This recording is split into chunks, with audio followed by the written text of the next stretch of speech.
Beim 11-Meter-Schießen hat Paris Saint-Germain gestroven zu Budapest an Ungarn gegen Arsenal London Final gewonnen an der Champions League. Kurz darauf kommen der Frankreich zu schweren Auseinandersetzungen zwischen Supporter an der Police. 780 Personen gouf festgeholt. Detailer an anderen Auslandsnachrichten hat de Petzberts.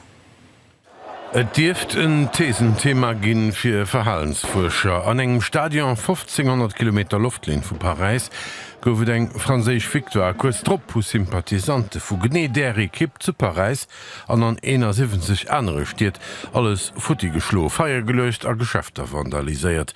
750 Polizisten sie verwundt. On est un peu plus de 200 participants qui sont blessés, voilà, dont 8 graves. Voilà, c'est le premier bilan que nous avons. Alors, blessés, vous savez, bon, quand on tire des mortiers, jette des projectiles, voilà, donc je pense qu'il y a beaucoup de personnes qui sont blessées compte tenu des violences qui sont commises. C'est un scandale.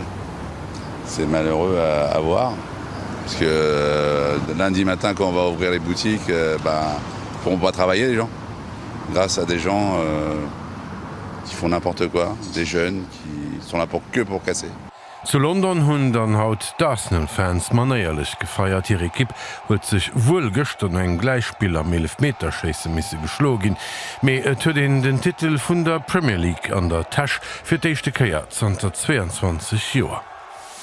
Israelisch Truppen a Libanon 900 Jahre alt Beaufort Schloss nördlich vom Fluss Litani ageholt. Die Invasion kriegt immer mit deutlich sich von einer territorialer Konquête, obwohl sie ugangs als Defensivoperation gegen Hezbollah ugekündigt wo.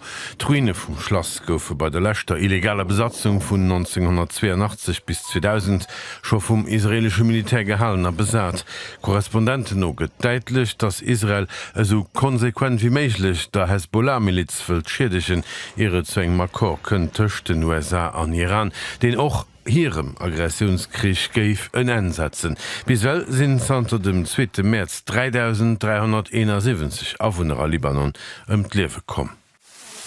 Den iranische Parlamentspräsident Mohammed Bakr Kalibaf huet haut mat senger diplomatischer Delegationun matgedeelt ke Vertrauen zu hunn an wiederand Verspreche vum Feind.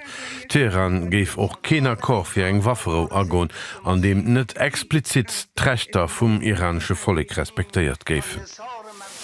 Bei den Präsidentschaftswahlen nach Kolumbien deit sich ein Direktionswechsel vu längs opriert no dems den aktuelle Präsident Dumen vu segem méigliche Mandate ukommers.